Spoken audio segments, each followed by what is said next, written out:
Hello दोस्तों, कैसे हो। आज हम जो करने जा रहे हैं क्लास 10th का NIOS बोर्ड का चैप्टर 13 गृह विज्ञान यानी होम साइंस। इसमें हम जो करेंगे घर में सुरक्षा। दोस्तों, घर में सुरक्षा का मतलब ये होता है कि आप लोग घर में हो, ठीक है, घर में हो और घर में कैसे आप सुरक्षित रह सकते हो, क्योंकि घर में भी हम कुछ गलतियां करके मुसीबत में पड़ सकते हैं। तो सबसे पहले तो यही है घर में सुरक्षा। इसका मतलब समझते हैं क्या होता है। मुझे अपनी चाची के घर जाने के लिए रेलगाड़ी पकड़नी थी। मैं प्रातः जल्दी उठ गया ताकि सफ़र के लिए कुछ भोजन पैक कर सकूं, किंतु जल्दबाजी में चाय बनाते समय मेरा हाथ जल गया, क्योंकि मैं चाय पैन को पकड़ने के लिए जिस कपड़े का उपयोग कर रहा था उसे आग पकड़ ली थी और मेरी उंगली में बहुत जलन हो रही थी। तभी सब्जी को काटते समय मेरी उंगली भी कट गई। ठीक है, कि किस्मत से उंगली अधिक गहरी नहीं कटी और बैंडेज लगाने से खून का बहना बंद हो गया। मेरे पास समय बहुत कम था और जैसे जैसे हड़बड़ी में नहाने के लिए स्नानगार में अचानक वहाँ फिसल गया। गिरने से मेरी सिर व घुटने पर चोट लग गई। मेरी अंगूठों में भी बहुत दर्द हो रहा था। हड़बड़ी में ऑटो रिक्शा पकड़ने के लिए दौड़ी, पर बाद में मुझे पता चला कि मेरी गाड़ी 1 घंटे देरी से चल रही है। ठीक है, रेलगाड़ी में बैठने के बाद मैंने सोचा कि क्या है मैं इन सभी दुर्घटनाओं से बच सकता था। क्या घर में कभी आपके साथ भी ऐसी दुर्घटना हुई है? क्या हम अपने घर की सुरक्षा बनाकर इन दुर्घटनाओं से बच सकते हैं? आइए हम इस पार्ट में पढ़ें। दोस्तों, इसमें इंस्ट्रक्शन एक बात दी गई है कि आप क्या करते हो, काम तो आप वही करते हो, लेकिन आपका सबसे बड़ा प्रॉब्लम पता क्या होता है? आपकी जल्दबाजी। कोई काम जो होता है समय पे करना बहुत ज़रूरी होता है, लेकिन जल्दबाजी आप ना कीजिए। तो इसमें यही बताना चाहता है ये बच्ची कि भाई मैं जब ये सब काम किया, एक गलती की वजह से दूसरा गलती हुआ, दूसरा गलती की वजह से तीसरा गलती हुआ, और ये सब कहाँ घटित हुआ? घर के अंदर। तो जो बच्चे हैं, जो बुज़ुर्ग हैं, चाहे कोई भी है, घर में भी ऐसे ऐसे घटनाएँ घट जाती हैं। तो घर को हम सुरक्षित कैसे बनाएं और कैसे हम एडजस्ट करें? आप कोई भी चीज़ होता है आप इधर उधर फेंक देते हो, पढ़ के आते हो किताब उधर फेंक देते हो, चाकू इस्तेमाल करते हैं चाकू उधर ही छोड़ देते हो। तो बच्चों, इससे आप घर में असुरक्षित हो जाते हो, क्योंकि कुछ भी आपको चुभ सकता है, आपको नुकसान पहुंचा सकता है। आपको जो मैंने स्टेटमेंट पढ़ के बताया उसमें ये बात क्लियर बताने की कोशिश किया है कि इसमें जो ये बच्ची थी वो जल्दबाजी में थी और जल्दबाजी के चक्कर में क्या हुआ, उसको बहुत से नुकसान होते चले गए। ठीक है दोस्तों, आगे देखते हैं इसका टॉपिक क्या कहता है। ठीक है, अगला टॉपिक जो हमारा है, घर पर सुरक्षा की आवश्यकता। देखिए क्यों आवश्यकता है। दुर्घटना मृत्यु का प्रमुख कारण, दुर्घटना से ही व्यक्ति मृत्यु में जाता है। आपको पता है हमारे देश या किसी भी देश में एक बात आप देखिएगा ना कि दुर्घटना के वजह से लोग की मृत्यु अधिक होती है।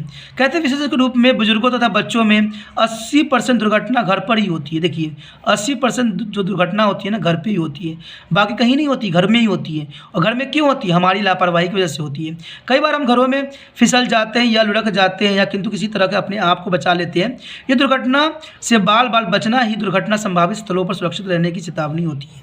यहाँ पर विशेष ध्यान रखने की आवश्यकता होती है। उदाहरण के लिए आपको घर में कोई तार या रस्सी पड़ी हो सकती है जिसमें आप लपक कर गिर सकते हो। ठीक है, जैसे मान लो आपने कोई काम किया, आपने क्या किया, उस चीज़ को बंधा हुआ छोड़ दिया, तो आपके जो बच्चे होंगे, कोई भी होंगे, वो गिर जाएंगे। अब देखिए यहाँ पर एक बच्चा जो पतंग उड़ा रहा है, आप देखिएगा कि इसमें बाउंड्री वॉल नहीं कर रखा है, और मान लो ये ध्यान में लगा रखा है, ये पतंग उड़ा रहा है, और कहीं गलती से अगर इसका कॉर्नर पे पैर पड़ा तो ये डायरेक्ट नीचे गिरेगा।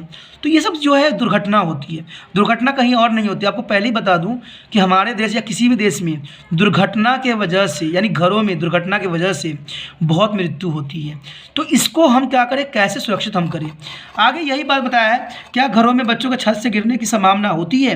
क्या इस दुर्घटना घातक होती है? क्या इस घटना के बचाया जा सकता है? जी हाँ, इस दुर्घटना को बचा सकता है छत की 4 दीवारी करके। मैंने कहा ना कि 4 दीवारी अगर कर दो तो बच्चे देखिए, बेशक बच्चे अनजान हैं, वो पतंग उड़ा रहे हैं, उनका ध्यान पतंग के ऊपर है, लेकिन वो क्या है, गिर सकते हैं। अगर 4 दीवारी रहेगी तो उनको पहले ही अलर्ट मिल जाएगा कि भाई हम आगे नहीं जा सकते, तो वो बच जाएंगे। ऊंचा करके रहता बच्चों के ऊपरी बड़े दीवार गिराने रखकर उसे रोका जा सकता है। इसलिए हमें अपने घरों के दुर्घटना रोधी बनाने की आवश्यकता होती है ताकि दुर्घटना से बचा जा सके, जो घातक भी हो सकता है या व्यक्ति के अस्थायी रूप से अपंग भी बना सकता है। देखिए कितना बड़ा नुकसान हो सकता है, अपंग बना देगा बच्चों को। तो बात तो जनरल सी, अगर आप गिर जाते हो ऊपर से, मृत्यु भी हो सकती है, अपंग भी बन सकता है बच्चा। दुर्घटना मनुष्य के वैज्ञानिक, सामाजिक और ज्ञानात्मक विकास की प्रभावित करते हैं। देखिए दुर्घटना की वजह से आपका ज्ञान भी जा सकता है, आपको सोचने की क्षमता भी जा सकता है, क्योंकि चोट लग जाएगी दिमाग पर तो जनरल सी बात है कि आपका कुछ ना कुछ दिमाग का जो पार्ट है वो डैमेज हो ही जाएगा। इसके अतिरिक्त सुरक्षा घर में रहने रहने से दुर्घटना से होने वाली चोट या भय भी कम रहता है। अब आप, क्योंकि अगर आप सही से सभी टूल रेगुलेशन चलाइएगा तो उसमें आपको भय भी कम रहेगा कि भाई दुर्घटना में क्यों होगा, जब आप सुरक्षित रहोगे। आगे बोला है इसमें घर में होने वाली सामान्य दुर्घटना। आप देखते हैं कौन कौन सामान्य दुर्घटना है जो हो सकती है। सामान्य दुर्घटना अप्रत्यक्ष और अवांछित होती है। घर में सुरक्षा के आधारभूत नियमों की अनदेखी के कारण क्षण भर में दुर्घटना हो सकती है। देखिए, और मान लीजिए आप क्या कर रहे हैं, आप काम में व्यस्त हैं, ठीक है, आप तैयार हो रहे हैं, ठीक है, आपके छोटे भाई बहन या बच्चे क्या करेंगे, बाहर आपका गेट खुला हुआ है तो बच्चे क्या करेंगे, वो तो अनजान है, उनको क्या पता है, वो बाहर निकल जाएंगे। अब बाहर क्या है, रोड है, और रोड है तो आपको पता है कि चलाने वाला व्यक्ति भी बहुत समझदार नहीं होता है। आजकल तो आप देखिएगा कि लोग गाड़ी कम चलाते हैं, फ़ोन पे अधिक बात कर रहे होते हैं, और वो क्या है, वो फ़ोन पे बात कर रहा है, उसका फ़ोन पे ध्यान है और गाड़ी चला रहा है, सामने बच्चा है उसको उड़ा के चला गया, तो दुर्घटना क्यों हुआ। आपने क्या किया, पहली गलती आप देखिए क्या किया, आपने गेट को बंद नहीं किया। अगर आपने गेट बंद कर रखा होता दुर्घटना नहीं होती। अगर उस व्यक्ति ने फ़ोन नहीं चला रहा होता और उसको आगे ध्यान होता तो दुर्घटना नहीं होती। दुर्घटना होने का कारण क्या होता है, हमारी लापरवाही। तो ये चैप्टर में मेनली अंश यही बताना चाहता है कि दुर्घटना जो होती है हमारे कारणों से होती है। अगर आप कारणों को समझ लेंगे ना तो दुर्घटना होगी ही नहीं। चलो देखते हैं आगे टॉपिक क्या कहता है। ठीक है, आगे ये कहता है कि गिरना या सावधानी। देखिए गिरना क्या होता है। आयुष घर पर अकेली थी और वह लट्टू खाना चाहती थी जो रसोई घर में सबसे ऊपर वाले शेल्फ में रखे हुए थे। उसने एक मेज़ के ऊपर स्टूल को रखा और उसके ऊपर खड़ी हो गई। जैसे ही उसने लड्डू को डिब्बा उठाया उसका संतुलन बिगड़ गया और वह स्टूल से नीचे गिर गई। देखिए इसमें घटना कहाँ हुई, घर में हुई। आपने क्या किया, बच्चों की जगह तो रखा था लेकिन लड्डू को ऊपर रख दिया, तो बच्चे क्या करेंगे, बच्चे तो नादान होते हैं, वो तो करेंगे ही करेंगे कोशिश, और इस तरह से क्या होगा, वो गिर गया क्योंकि वो लड्डू लेने के प्रॉब्लम में था लेकिन उसका बैलेंस नहीं बन पाया और नीचे गिरा। तो दुर्घटना जो होती है सामान्य दुर्घटना होती है, और दुर्घटना का कारण क्या होता है, हमारी कुछ लापरवाही। ठीक है, यहाँ पर भी बच्चे ने ये लापरवाही किया, वो तो बच्चा था कि माता पिता ने लड्डू को क्या रखा, ऊपर रखा, और बच्चे तो आपको पता है कि वो तो खाना चाहते ही चाहते हैं। ठीक है, तो ये जो था दूसरी लापरवाही थी। आगे जो है हमारा, ठीक है, आगे है कट, यानी कट लग जाना। 4 वर्षीय बट्टू खिलौना ट्रक से खेल रहा था। अचानक उसकी मां ने उसके रोने की आवाज़ सुनी।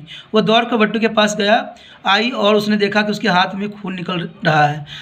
बिट्टू की हथेली में कट लग गया था। उसकी मां ने देखा खिलौना ट्रक के कोने नुकीले थे। आप देखिए ये किसकी लापरवाही हुई, जो बंदे ने इसको बनाया उसने क्या किया, उसके नुकीले जो थे वो लग गया और उसकी वजह से खून निकल गया। अगर उसने ध्यान दिया होता, लापरवाही ना की होती तो शायद आज इस जो बिट्टू है उसको खून ना निकल रहा होता।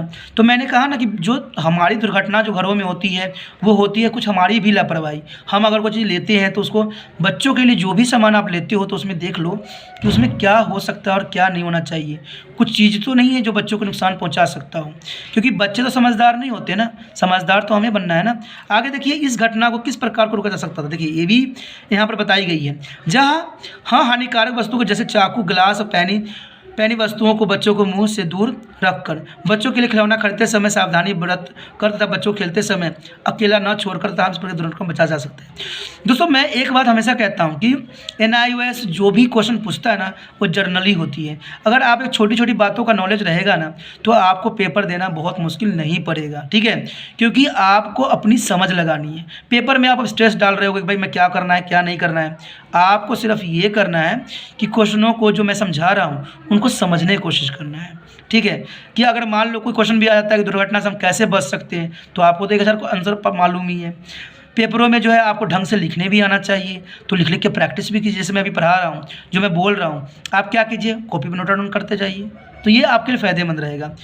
आप देखिए क्या है, किसी फर्नीचर नुकीले कोनों को आप साफ़ कीजिए, दरार पड़े हुए कुछ भी टूटे हुए कांच को, गिलास को, कप को साफ़ कीजिए, ऊपर की ओर खड़े करके रखे गए चाकू को भी सही दिशा दीजिए, क्योंकि ये सब चीज़ें जो होती है नुकसानदायक ही होती है। बच्चे की पहुंच तक रखे गए ब्लेडों को तथा कैंची से दूर रखिए। बिना काटर के टीन को काटना भी खतरनाक होता है। यदि इन सब स्थितियों का उत्तर हाँ है तो आपको चिंता आपके लिए बहुत काफ़ी घातक सिद्ध हो सकता है। कटने से बचने के लिए वस्तु का उपयोग करते समय सावधानी रखनी चाहिए, जैसे घरों के कांच या कांच की वस्तुओं को टूटना या एक सामान्य बात है। अगर कांच उठ है तो उसको घर से दूर रख दीजिए। इन टूटे हुए कांच के टुकड़े को एकत्र करना और सावधानीपूर्वक इसका निपटान का चुनौती भरा कार्य होता है। ठीक है, टुकड़े उठाने के लिए बहुत इस प्रकार है। गीले कपड़े से पोंछना, उसको पोंछिए। चिपकने वाले टेप या प्लास्टर का प्रयोग कीजिए, जैसे उसको चिपकाइए और फिर उसको उठाइए, क्योंकि छोटे छोटे जो होते हैं ना इसके कण जो होते हैं कांच के, वो बच्चों के पैरों में चुभ सकते हैं और उसको घायल कर सकते हैं। तो या तो उसको गीले कपड़े से पोंछ के कर सकते हैं, या चिपकने वाले किसी चीज़ की उसको टेप लगाइए और उसको हटाइए, या गुथा हुआ आटा का उपयोग कीजिए। इससे क्या होगा, वो चीज़ जो होगी, कांच जो होगी, वो वहाँ से उठ जाएगी। तो इस तरह से हम कुछ चीज़ें जो है बचाया जा सकता है। ठीक है, आगे जो हमारा आगे बर्न एंड स्कैडल्स यानी जलना अब द्रव्य हरदा। फतेहाबाद परिवार के लिए दोपहर के भोजन पका रही थी और उसे पता ही नहीं चला कि उसकी साड़ी के पल्लू में कब आग पकड़ ली। अचानक उसकी बेटी ने देखा और अपनी माँ को बताया। फतेमा ने विवेक से काम किया और वह दौड़ी नहीं। उसने तुरंत एक बड़े प्लेट उठाई और आग वाले के भाग के ऊपर रख दी। एक बड़ी घटना से बच गई। अब दोस्तों इसमें ये बताने की कोशिश किया है कि घरों में होने वाली आग के सामान्य दुर्घटना कुछ उदाहरण इस प्रकार है। किसी पर गर्म चाय गिर जाता है, कुछ तले गरम तेल आपके सिर पर गिर सकता है, बच्चे का माचिस से खेलते हुए जल सकता है, जलते हुए स्टोव में मिट्टी तेल भरना। ठीक है, जैसे कि जलते हुए स्टोव है, आप उसमें मिट्टी तेल भर रहे हो तो जनरल सी बात है, आप खुद ही दुर्घटना को निमंत्रण दे रहे हो। ठीक है, गैस स्टोव के समीप पकाने वाले तेल को रखना, पकने वाला कोई भी तेल हो रखोगे तो बहुत प्रॉब्लम आएगा।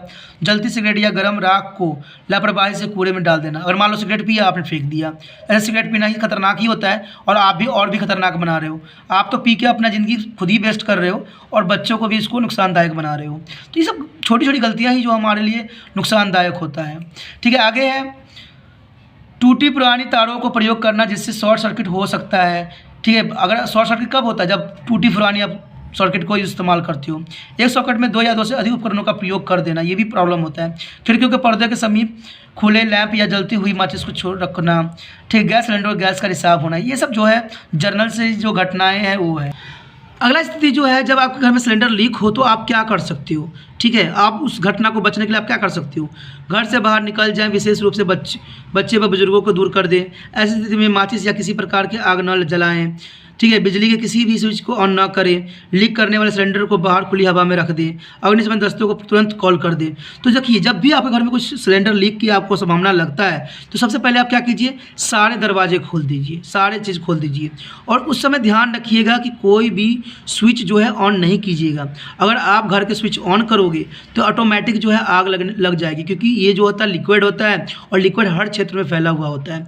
सबसे अच्छा तरीका, अगर रिसाव की थोड़ी भी आपको स्मेल आती है तो आप क्या करें, सारे खिड़कियां खोल दें। दोस्तों, ये जो पढ़ाई लिखाई होता है ना, हमें एक समझदार बनाता है। ठीक है, छोटी छोटी बातों को हमें समझाने की कोशिश करता है। तो ये भी बताता है। आगे है, आग लगने की स्थिति में आप क्या करेंगे, आप क्या कीजिएगा। अगर आग लग जाएगा तो आप क्या कीजिएगा, रेत या पानी से आग को बुझाने का प्रयास करिए। बिजली के कारण लगी आग पर पानी न डालें। देखो, बिजली से जब आग लगती है ना, तो कभी भी आप पानी का इस्तेमाल ना कीजिए। अगर पानी का इस्तेमाल कीजिएगा तो आग और भी फैलेगा, क्योंकि पानी आपको पता है बिजली जो होता है वो उस पर चलता है, रिएक्ट करता है। तो कभी बिजली लगे तो पानी मत फेंकिए, उस पर रेत फेंक दीजिए। बेसिकली रेत जो होता है, रेत डाल दीजिएगा तो पता क्या होगा, उसमें ऑक्सीजन नहीं मिलेगी, वो जलना बंद कर देगा। कोई भी चीज़ जलने के लिए ऑक्सीजन की ज़रूरत होती है, और ऑक्सीजन आप किसी भी कारण से बंद कर देते हो तो आग अपने आप ही बुझ जाती है। यदि आपके कपड़ों पर आग लग गई है तो दौड़ने से आग और बढ़ जाती है, क्योंकि दौड़ोगे तो उसको ऑक्सीजन मिलेगा और आग और भी भड़क जाएगी। आपके कपड़े पर लगी आग को बुझाने के लिए फर्श पर लुढ़कने लगे। यदि संभव हो अपने आप को छन्नी कंबल में लपेटकर फर्श पर रोल कर दें, क्योंकि आप अगर कोई कंबल उसमें लपेट जाते हो तो आपकी आग जो है बेशकली बुझ जाएगी। ठीक है, आग लगे स्थान से निकलने के लिए रेंगते हुए बाहर निकले। ध्यान रखें कि भूमि की सतह पर वायु साफ रहती हो, क्योंकि गर्म वायु धुआं ऊपर को उठ सकता है। तो दोस्तों, ये छोटी छोटी बातें जो हैं, ये चैप्टर बहुत ही इंपॉर्टेंट है, क्योंकि एग्जामिनर इसमें से क्वेश्चन पूछता ही है। पूछ ये भी लेगा कि जब आपके घर में जैसे सिलेंडर लीक कर रहा हो तो आपको क्या उपाय करना चाहिए, आग लग जाए तो क्या हमें सावधानी बरतनी चाहिए। ठीक है, आग से हम कैसे बच सकते हैं, छोटे बच्चों को हम चीज़ों से कैसे बचा सकते हैं, कि दुर्घटना होने से कैसे कर सकते हैं। तो क्वेश्चन इसमें कमी नहीं है, क्वेश्चन तो बहुत सारे हैं, आप इसे बुक में भी देखिएगा। ठीक है, आगे देखते हैं टॉपिक हमारा क्या। अगला जो है हमारा विषाक्तता यानी पॉइजनिंग।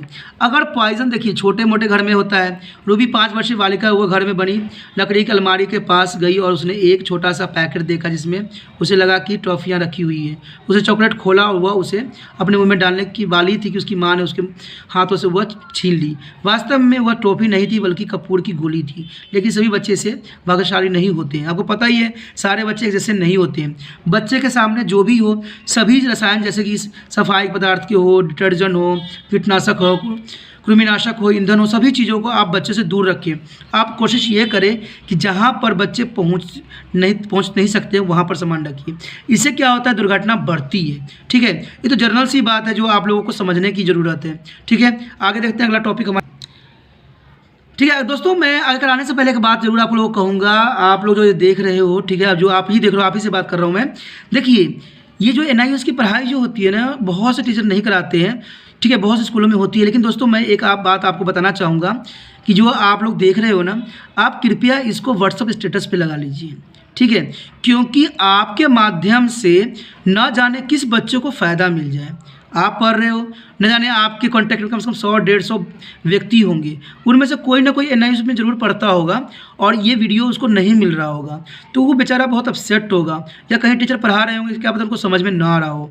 तो इसलिए मैं आपको ये कह रहा हूँ कि व्हाट्सअप स्टेटस पे लगा लीजिएगा लिंक ना, तो आपका कुछ नहीं जाएगा। लेकिन आपके जो साथी हैं, जो आपके कहीं चाहने वाले होंगे, उनको शायद इन्फॉर्मेशन मिल जाए कि ये भी एक चैनल है जहाँ पर ये पढ़ाई जा रही है। क्योंकि ये चैनल जो है नई है और इसके बारे में कोई इन्फॉर्मेशन किसी को भी नहीं है।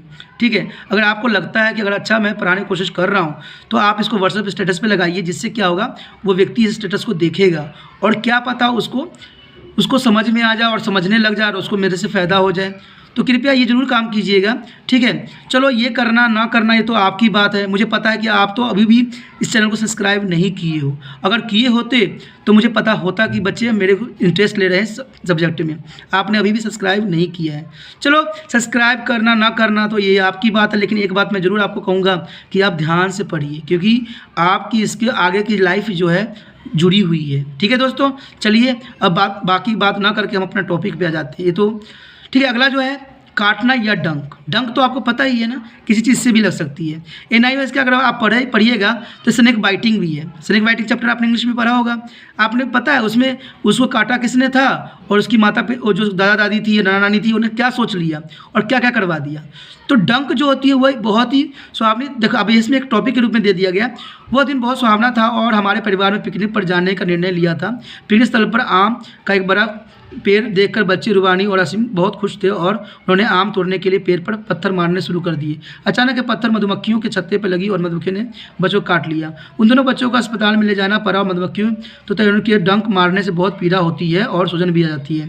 गंभीर मामलों में पीड़ित को झटक भी लग सकता है। आपको पता है अगर मधुमक्खी ने काटा है किसी को ना, तो उससे वो शॉक भी हो सकता है, वो कोमा में भी जा सकता है। ठीक है, ख़त्म भी मर भी सकता है। तो मधुमक्खी को आसान डंक नहीं समझिए। मैंने कहा ना, कभी भी कोई चीज़ हमें करने से पहले हमें आसपास की स्थानों के जायजा ले लेना चाहिए, समझना चाहिए कि भाई यहाँ पर क्या प्रॉब्लम हो सकती है और क्या नहीं है। आप जानते हैं कि कुत्ते व बंदर के काटने से रेबीज़ नाम की बीमारियाँ होती हैं और ऐसी स्थिति में लापरवाही नहीं करनी चाहिए।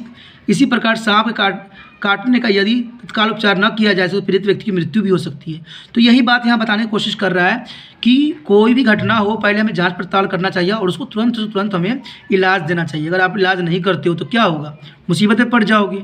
ठीक है, तो आगे जो है बिस्मा मारन और बिजली की झटका। आपको पता है कि जब भी हम बिजली लगाते हैं तो उसमें हम क्या करते हैं, लेते हैं 2 तार। जैसे आपको डायग्राम यहाँ पर दिख रहा होगा। जैसे व्यक्ति जो है इसमें क्या कर रहा है, असावधानी बरत रहा है। देखिए क्या कर रहा है, दोनों तार को लगा रहा है, लेकिन इससे क्या होगा, इसको नुकसान होगा। तो यहाँ पर यही बात बताई जाती है कि जो आप लोग यूज़ करते हो उसमें क्या होता है। अब देखिए बिजली के सुरक्षित हम कैसे उपयोग कर सकते हैं। ठीक है, घरों में बिजली को सुरक्षित उपयोग कैसे कर सकते हैं। एक ही सॉकेट का अधिक उपयोग नहीं करना चाहिए, इससे तारों से अधिक गर्म हो सकती है। गीले हाथों से बिजली के किसी भी उपकरण को न छुइए, कभी भी गीले हाथों से मत छुआ कीजिए। ये आ सकता है क्वेश्चन में कि बिजली के सुरक्षित उपयोग कैसे हम कर सकते हैं, तो आपको यही लिखना पड़ेगा। तारों का दरवाजा खींचने से नहीं निकालना चाहिए, क्योंकि दरवाजे बार बार खुलने व बंद होने से कारण तार हानि भी पहुँच। देखिए आप क्या करते हो, तार को ना जो नीचे दरवाज़ा होता है उससे आप लेके चले जाते हो, और बार बार खोलने से क्या होगा, उसमें खरोच आएगी, खरोच से क्या हो जाएगा, तार को नंग हो जाएगा और उस वजह से झटका भी आपको लग जाएगा। कभी भी तार को खींच पर प्लग को सॉकेट से बाहर ना निकालें, जैसे इस व्यक्ति कर रहा था, अभी दिखाया गया है। अगर मान लीजिए इसमें से एक तार भी बाहर निकलेगा ना, अगर आप पकड़ लीजिएगा तो आप बहुत बड़ा झटका खाइएगा। पुरानी व खराब तारों को तत्काल बदल दें। ठीक है, सभी इलेक्ट्रिकल उपकरणों में स्थल कनेक्शन होना चाहिए, यानी अर्थ कनेक्शन। अर्थ कनेक्शन का मतलब है भूमिगत कनेक्शन होना चाहिए। भूमिगत अर्थ कनेक्शन का मतलब होता है, जैसे कि आपको पता है कि इलेक्ट्रिकल में 2 फेस होते हैं, लेकिन एक तीसरा भी यूज़ की जाती है, वो होता है अर्थिंग। अर्थिंग करने से ये होता है कि अगर मान लीजिए आपको शॉक लगता है तो अर्थिंग की वजह से क्या होगा, वो शॉक जो है आप बच जाओगे, और जो हमारा वहाँ पर MCB लगी होती है ना, वो गिर जाएगी। ठीक है, केवल ISI प्रमाणित चीज़ों का उपयोग कीजिए, क्योंकि ISI जो बहुत ज़रूरी होता है, ISI, क्योंकि इससे क्या होता है, इसमें प्रमाणित होती है ये। बच्चों को बिजली के उपकरणों से सही उपयोग के रखरखाव के बारे में ज्ञान दीजिए। बिजली संबंधी कार्यों को योग्य बिजली के कर्मी से ही कराएं। ये तो होता है कि बंदे आजकल क्या करते हैं, कोई भी व्यक्ति किसी व्यक्ति से बिजली के करवा लेते हैं काम, तो वो कुछ ना कुछ मिस्टेक करके छोड़ देता है। कभी ये नहीं चेक करता कि भाई हमारा स्विच के साथ जो है बटन कनेक्ट हुआ है कि नहीं हुआ है, जो हमारा सॉकेट होती है वो मेन के साथ कनेक्ट हुआ है कि नहीं, ऐसे ही करके चले जाते हैं और बाद में इसका नुकसान आपको होता है। बिजली संबंधी मरम्मत को कार्य को स्वयं करने का प्रयास न करें। बिजली किसी भी तार को किसी उसमें करंट को प्रयोग न करें। दोस्तों इसी तरह का क्वेश्चन आपको पूछा जाएगा CBSE में, तो आप इस पर ध्यान जरूर दीजिए। आगे है दम घुटने या सांस लेने में कठिनाइयाँ, सफोकेशन ऑफ शॉकिंग। नन्ही गिन्नी ने मुंह के बटन रखा और उसकी सांस लगभग रुक सी गई। फिर एक दिन उसने एक रंगीली पॉलीथीन और थैली को टोपी की तरह पहनने की कोशिश किया और उसका दम घुटने लगा। दोस्तों ये बात जो बताई जा रही है जनरल ये है, बच्चे क्या करते हैं, ऐसे ही काम करते हैं। इसमें क्या करना चाहिए, क्या सावधानियां बरतना चाहिए, क्या समस्या होती है। वयस्कों को हमेशा बच्चों पर निगरानी रखना चाहिए। उन खिलौनों को खरीदना जिनमें अलग होने वाले वस्तु छोटे भाग न हो, ये ध्यान रखना चाहिए, क्योंकि बच्चे मुंह में छोटे चीज़ों को रखने की कोशिश जरूर करते हैं। ठीक है, छोटे भागों वाले खिलौने छोटे बच्चों को नहीं दिए जाना चाहिए। पॉलीथीन बैग को बच्चों से कोई पहुंच से दूर रखना चाहिए, क्योंकि बच्चे ऐसे नटखट करेंगे और हम लोग क्या करते हैं, हम लोग अनजान बन जाते हैं। वयस्कों में दम घुटने तथा सांस रुक जाने की समस्या का दूर करना LPG cylinder, motor generator, charcoal stove आदि जलने में नुकसान पहुंचने से कार्बन डाइऑक्साइड निकलती है, और इससे कार्बन डाइऑक्साइड निकलती है तो कार्बन डाइऑक्साइड गैस जो होती है कार्बन मोनोऑक्साइड गैस में कन्वर्ट हो जाती है। क्योंकि आपको पता है ये कार्बन डाइऑक्साइड जो फार्मूला था CO2 होता है, प्लस अगर कार्बन मिलेगी, ठीक है, तो कार्बन प्लस कार्बन क्या हो जाएगा। ठीक है, ये देखिए कार्बन टू कार्बन क्या होगा, अगर मान लीजिए CO2 कार्बन डाइऑक्साइड है, इसको प्लस कीजिए तो 2CO बन जाएगा। जब 2CO बन जाएगा तो कार्बन मोनोऑक्साइड गैस बनेगा, और कार्बन मोनोऑक्साइड गैस जो होती है बहुत ही खतरनाक होती है।